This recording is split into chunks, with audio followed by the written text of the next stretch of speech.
there's a lot of divide that they use based upon the flag that we represent. Now, I understand the argument from both sides. However, if you're a military person or you've had family serve and pass away underneath the blue corporate flag, don't they have the right to respectfully uphold their beliefs in the blue flag just as much as the freedom movement does with the red ensign flag? I mean, at what point did a flag define what an Australian stood for? Yes, totally agree with you. I believe all flags are welcome. And when it comes to the rallies that have been run, people ask me, why are you going to that person's rally?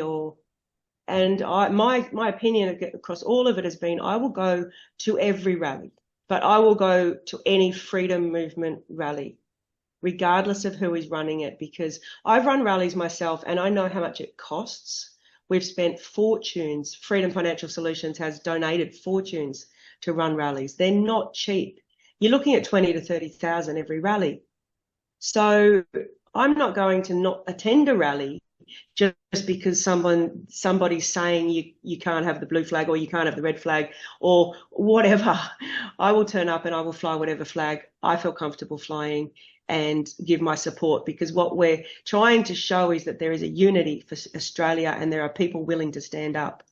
Why have rallies where 1,000 people attend this rally and then 500 people attend that rally and then thousands of people don't attend because they're confused about who's running what rally? Why not just join together and run rallies and not have discrimination about whose flag you can fly? And it's a mess. It's an absolute mess.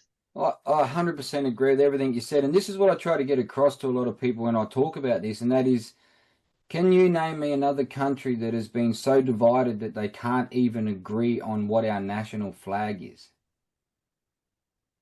No. No. And so this comes back to just how far back they have managed to create a divide in this country. Black versus white, man versus woman, parents versus the state. The state believes they have more control over your own children these days than the parents do. It's absurd to think that we can't have a critical thought process where everybody can agree to disagree, like we touched on before, and just sit down, remove your head from your proverbial and agree to disagree, but also put your input in there and say, well, this is what I think will benefit future generations, because it isn't about us. Our legacy isn't going to be we had 1 million followers or we had 50,000 people that liked our stuff on social media. Nobody's going to remember this in 2 generations from now, but our children and our grandchildren are going to be left with whatever it is that we hand the government to take away from us now. So what's your thoughts on how we can best unite? And I touched quickly, in the pre-interview chat on this, and we agreed it's something that's bloody hard to come to, but just your opinion, Cass, on how best we might be able to establish unification. Yeah, it's a very difficult question.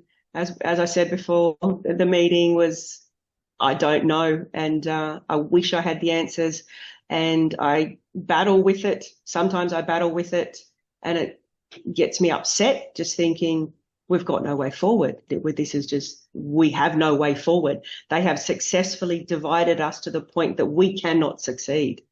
And that is, I believe, the government's modus operandi: divide and conquer. Yes. Divide and conquer.